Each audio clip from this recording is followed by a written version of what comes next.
Welcome to the Bear Pit Pod.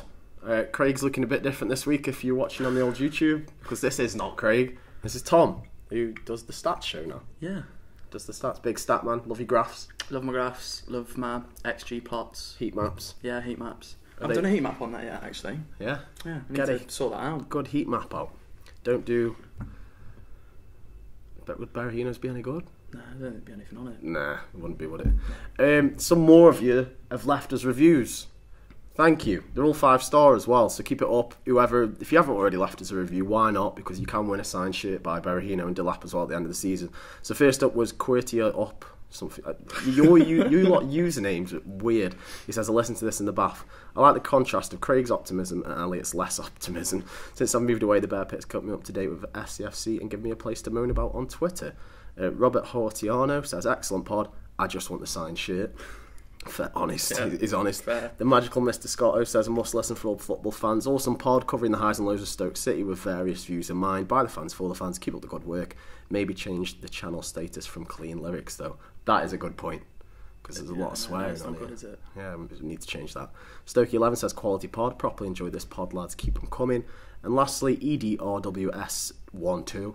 What is it? What these usernames? Awful, these usernames. Top pod, both informative and entertaining, well worth a listen every week. Hope we'll be getting content throughout the off-season too, with transfer rumours and the like. Keep up the work. Yes, you will be getting content through the summer as well. And yeah, do give us some more reviews if you haven't already, because reviews apparently make podcasts go far. Right, sound. That's apparently how the algorithm works. Right, and it's all about the algorithm. It's all about the algorithms. First off, we need to cover the game at the weekend. Do we have to? Apparently so. This is the format of our pod. It was dire. It was diabolical. Yeah, it was just one of them crap games where if you watch it on Match Today, it looked too bad. Because you see the highlights, you see some good saves. Yeah, but some of us had to watch 90 minutes. Yeah, some of us watched 90 minutes of it, and it was crap. Yeah, it was awful. And it just stunk of a game where both players were on the beach or just want the season to end. Yeah. Let's just get to the end of this game, lads. It's like they were in the tunnel shaking hands before and going, yeah, just see this one out. See this one out, boys. Glenn Johnson didn't even try and hide it. He genuinely just looked like he had his flip-flops on. He had his flip-flops and B-shorts. Yeah. He may as well have done. He was that bad. It wasn't great. Glenn Irwin, who does our player ratings, I thought was very generous with all of them. He's usually quite harsh. He's dishing out 7s and 6s and 8s for a laugh. Yeah, it's like the Sentinel for them. 777 for everyone. Wow, it's the Sentinel, innit? Yeah. They have to keep the club happy. That's what they do.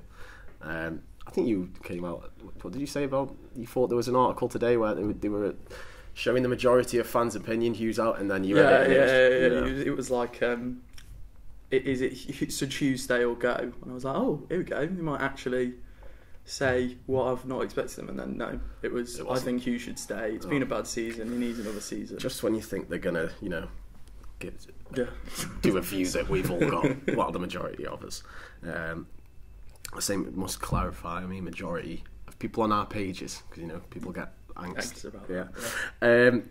Who was man of the match? Anyone? Butland. Yeah. Butland? Yeah, he did have a good game, didn't he? Really.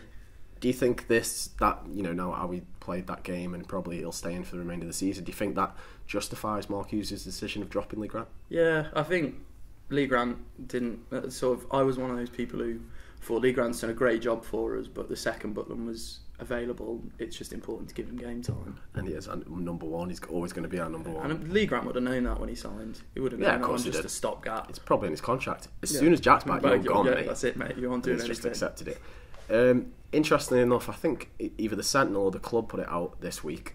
The Player of the Year voting. Who's your Player of the Year? Because every time we've put a poll up on the page, it's Lee Grant. But he's been dropped with 5 games to go. I'd give it to Bruno, just in the hope that it might make him Keep him stay. Yeah, because he's just sort of. It looks like that kind of defender that we've been after since Huth left.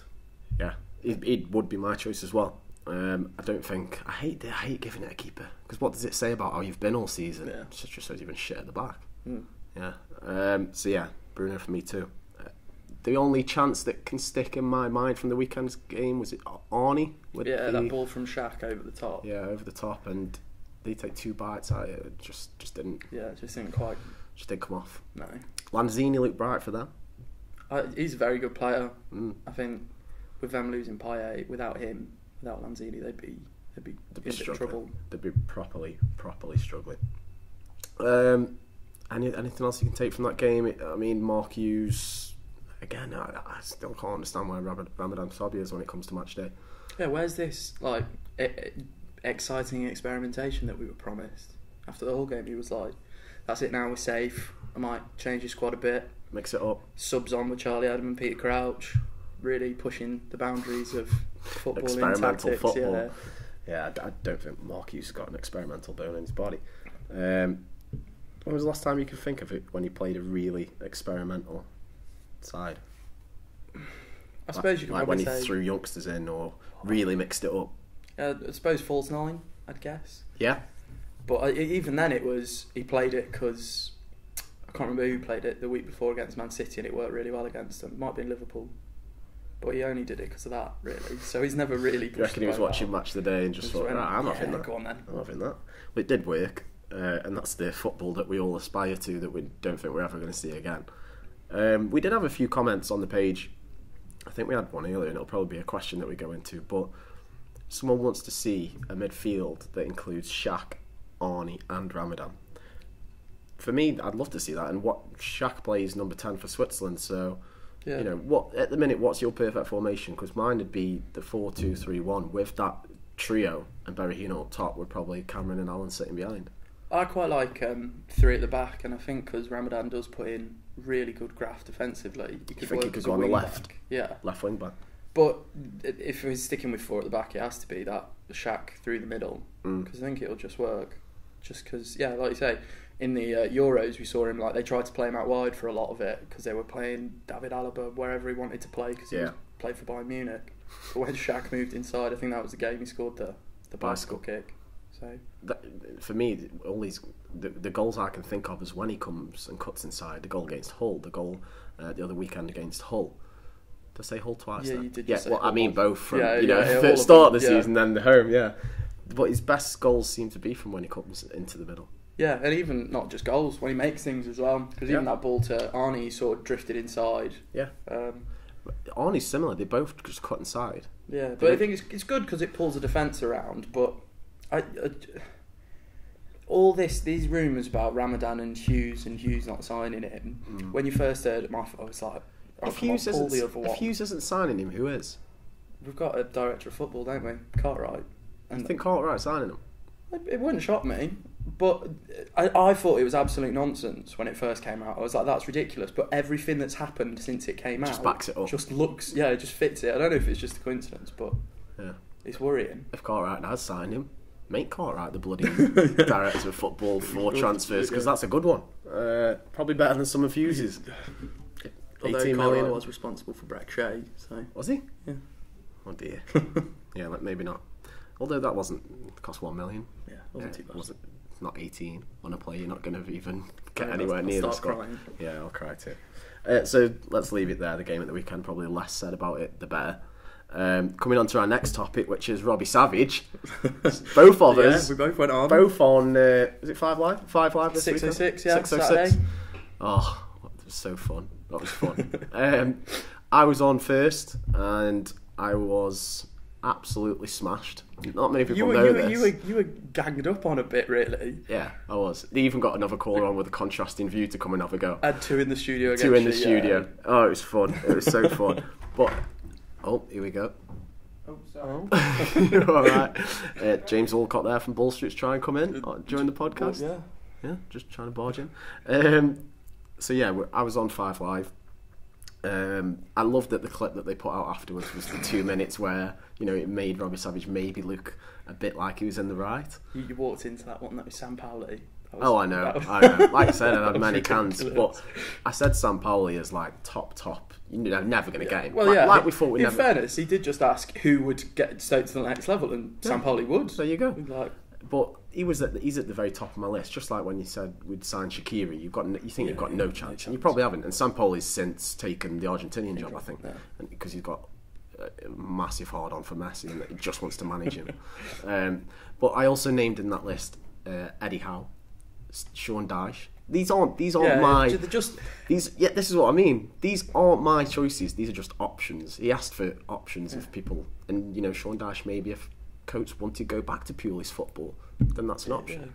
I also, but what they didn't include in the 2-minute cut was the rest of them. So I had David Wagner from Huddersfield. I had Jokanovic from Fulham, Nagelsmann from what's it called? Hoffenheim. Yeah, he wouldn't now because they've just got in the Champions League, and he's only 29 years old. But these are young tactical managers that. If it did come down to my choice, it'd probably David Wagner or Jokanovic from Fulham because they're playing some really nice football. But Robbie Savage, being Robbie Savage, just shouts over anything that went against his opinion or against his agenda of backing up his best mate, ex-manager, neighbour, probably. Yeah. Probably like his best man or in all sorts. They probably are. You never know. But he was just backing up his mate at the end of the day. I'd probably do the same if it was my mate, but the way he went about it was just not good. I know. A lot of people on the page as well said, shame on Robbie Savage for mocking someone with a stutter. I haven't got a stutter. I was just absolutely smashed. I was absolutely bollocksed. I'd been drinking all day in Liverpool. But, yeah, when I was on there, it was just literally 3 against 1, and then then some other Stoke fan came on. I think his name was Wayne, and he was saying he's happy where we are. I'd be happy. It took him 30 seconds to tell you that you weren't born early enough. He went, I've seen more Stoke sides than you've seen at dinners, and then I went to say, I wasn't at the 1972 League Cup final. I wasn't born. And he was like, and then just started laughing. This is when my head went. I started laughing at them all. And then he raised something along the lines of, well, why didn't you bring it up at the supporters' council meeting?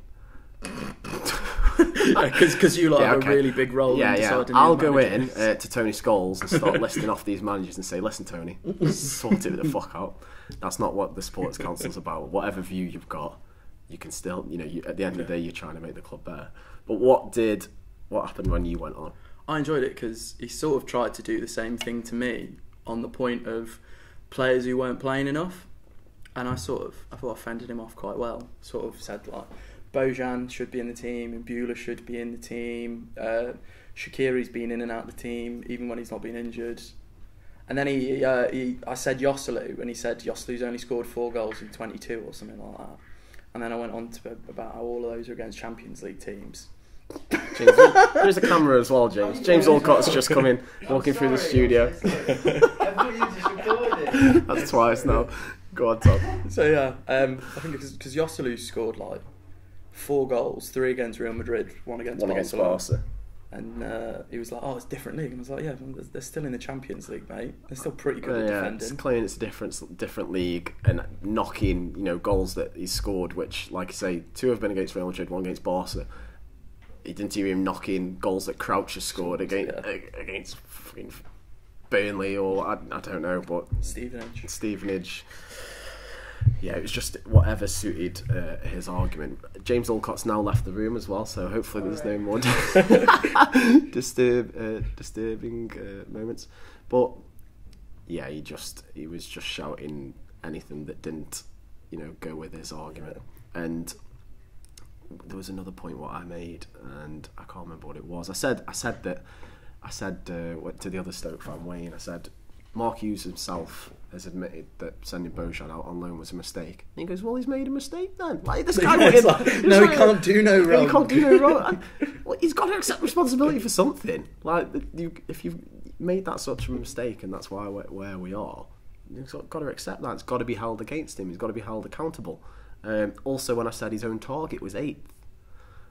Yeah, they sort of threw out because he screwed us over in the cup by sending out too many flair players. Exactly. But yeah, Robbie Savage, and I think I listened to, because the Wizards covered this a bit on their pod as well. Yeah, they did a good job on the Robbie Savage bit, and I think Ben made a good point. When Robbie Savage is there screaming down the line or whatever, saying, "Name me some managers." He is a paid pundit for the BBC. You'd hope that he is the one. Watched enough football. Yeah, watches enough football to know a few managers out there. And I got the feeling that he doesn't. No. I doubt he knows who Julian Nagelsmann is. He won't have a clue. No. He won't have a fucking clue. He won't. He probably won't. He'll probably just about know David Wagner as and Jokanovic from Fulham. Just about. because he probably has to do final score sometimes because they sacked him off match of the day. That's probably why. But yeah, it was all good fun. It was especially fun when he asked me who I was on Twitter. It's weird that his thing about Twitter as well, because I say most of the conversations I have about football on Twitter are normally of a higher intelligence calibre than the crap you hear on 606, people shouting at each other. Yeah, no, definitely. And he also needs to, seeing as how he works in the media and it's his job, he needs to learn how to quote, retweet, and actually use it properly. Reply as well. Yeah, reply. Can't even reply do properly. It. He still does the old retweet, the retweet where you quote, as in copy and paste, which died out in about 2009. So yeah, Robbie, if you're all listening, which you're probably not, just sort it out, mate. And that will probably be why this pod is titled Robbie Savage. Yeah, it's a good pun because he's an average pun. There's been plenty of them. There's been plenty of puns. I think I've pulled one out of the bag. Yeah. Next, we go on to my hypothetical situation.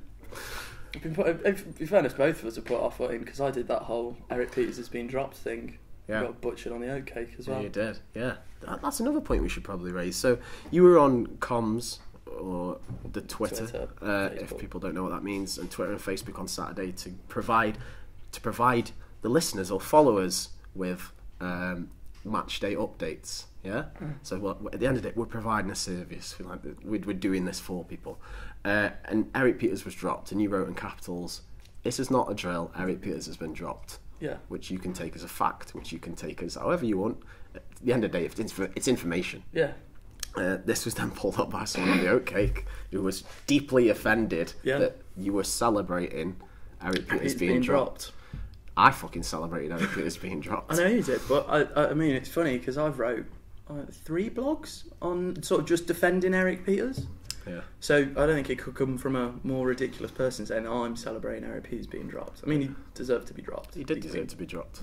But if you read that tweet, it's just fact. Yeah, I was just genuinely shocked because I can't remember the last time he didn't play. It must have been last season sometime. Yeah, it's the first time he's been dropped in a long time when, apart from, I think he might have had a red card and or a couple of yellows. But that's the first time he's been dropped in years. Yeah. Simply a fact. I can't remember the name of the person on the oatcake, but it was on a 3-page thread. How did that not get put in the shit bin? Classless, that's what we were told. Classless as well. Classless. They're classless idiots, all this shit. But yeah, that should have been in the shit bin a long time ago. Martin Smith, well, what are your moderators doing, mate? Come on, shit bin that quicker. Yeah, what can you say? Some people just get offended at anything these days, especially factual information. My favourite reply on that thread actually was someone suggested that because of the outrage it's caused, this weekend at Bournemouth, the Stoke players are all going to warm up with Eric Peters tops on the other way around because the offence we've done him. Yeah, and if they are, then all the best to them. I played to them. We actually they read our page for some reason. I know. Yeah, someone said on the oatcake. Someone said something about hitting Mbula with a car. Yeah. And then if someone gets offended at a tweet. Yeah, madness. Absolute madness. 2017, everyone. And then we get on now to another thing a lot of people have misunderstood. It's my hypothetical situation, what it's become famous for. Mark Aspley, idiot, has not taken taken it correctly this morning, actually tagged me in a tweet and said, Elliot Hackney has asked this question. He wants us to be relegated so we can dominate the championship. I'm like, no, Mark, that's not what I've put. Can you read? I actually DM'd him some reading lessons as well. Basically, my hypothetical situation is, now listeners, please take everything I say and just think about this, right? Think about what I'm saying. My hypothetical situation is, and I want you to tweet me in the answer, leave it in the comments on YouTube, whatever. Tweet me directly. Don't include me in a poll because you've misunderstood what I say, right? My hypothetical situation is, would you rather finish 9th for every season in eternity, no cup runs, yeah? So you can be happy with just being in the Premier League, just 9th, every season for an eternity, or would you rather a season where you go down and you come back up like Newcastle this season, and you have the celebration and elation of coming back up? There's no risk. There's no risk. There's no. Championships a tough league. Championships a tough league. Get out of. No, that's not part of the question. It's you go down and you come back up. It's that simple. Yeah. What would your preference be? Well, if you would have asked me that last year, I probably would have said yeah, because then I could have gone to the Brighton match. Cause that's you can't now, can you? I can't now. So we have to stay up because Brighton are in the Premier League. So you'd say yes simply because... Yeah, I'd say yeah, because it's just exciting, isn't it? It's like, I just don't get this whole, all I care about is the results and keeping us in the Premier League, blah, blah, blah, blah. Yeah. What do you watch football for? Exactly. Like, just why? Do you actually enjoy it, or are you just sort of like putting yourself through some pain? Exactly. There was someone, I think it's Rockcliffe Files, I can't remember, it might be his Twitter name, I think it was him who mentioned it earlier.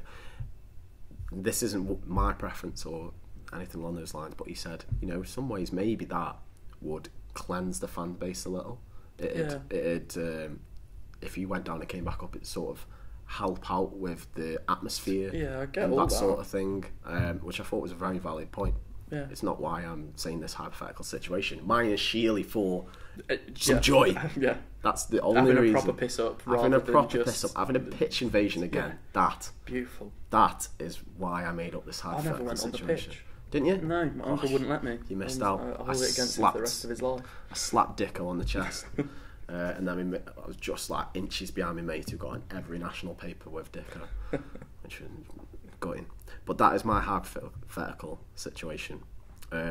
Mark Espley, if you're listening, now tag me in a tweet explaining it properly, because hopefully now you've understood it. Unless he's deaf as well, then he'll have no idea. Then we really are up shit creek with that panel. And can't write or read.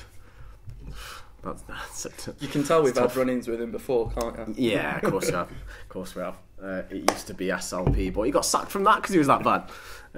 And SLP have actually come on leaps and bounds since. Yeah, they actually have. They've got a good job. They're a better page for it. And James Knowles actually does a good job, and he does all the ladies' stuff as well. Seems a nice lad. I don't know him, but he is a nice lad. I've seen him at the games. Same can't be said for Mark Esper. So that is my hypothetical situation. We have also got some questions from people, because we always like to ask questions, and I've got them here. Mitch Adams says, what drugs is Harry Potter on? I can't think of a good enough pun, but something. Craig wants us to mention, because obviously he's not here, he says, in my absence I'd like someone to make reference to my correct score prediction of 0-0. I'm waiting for my Joe Allen shirt, because I got it right as well. 0-0s don't count. 0-0, I'm going to start putting that in the T's and C's of the t-shirt competition. 0-0s don't count. 0-0s don't count. We say score and all scorers. If there's no scorers, that's it. You can't. Quintino Latham says, oh, that's the strongbow dart fruits kicking in. Quintino Latham says, do you think we should try and fit Shaqiri, Sabi and Arnie into the same squad at least once a season? Well, yes, I think we've gone on to that. David Rylander says, transfers that need to happen in the summer, both in and out. I know Kieran Trippier, but that's not going to happen. So a right back and a left back. Yeah. I like Andrew Robertson from Hull. Yeah, as a left back, he seems good. Midfield? Probably a holding midfielder, sort of someone to replace Mbula can pass. To replace Mbula, because he's probably going to be gone. Yeah. Probably. Anywhere else? Wingers, strikers? No, I think we've got plenty of wingers, plenty of strikers, and then we've got good ones in the youth team as well coming through, hopefully.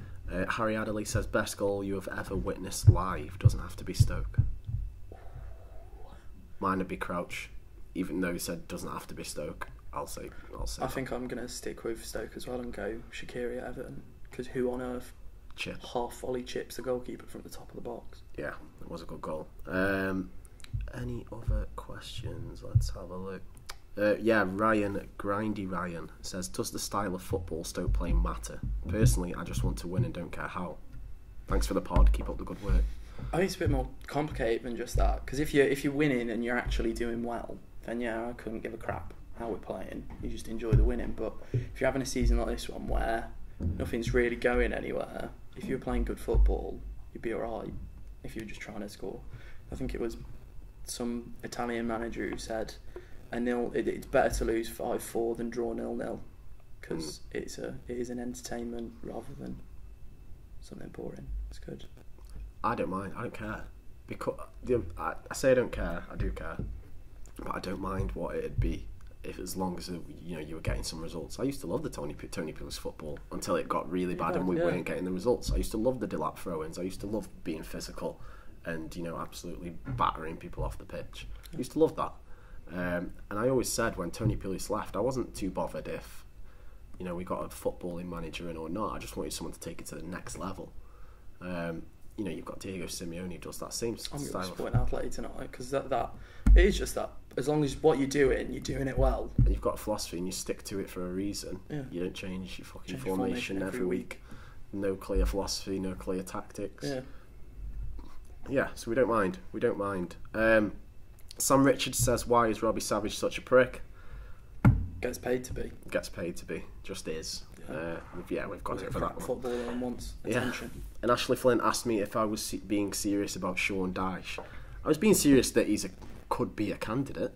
He's not being serious about him being my choice.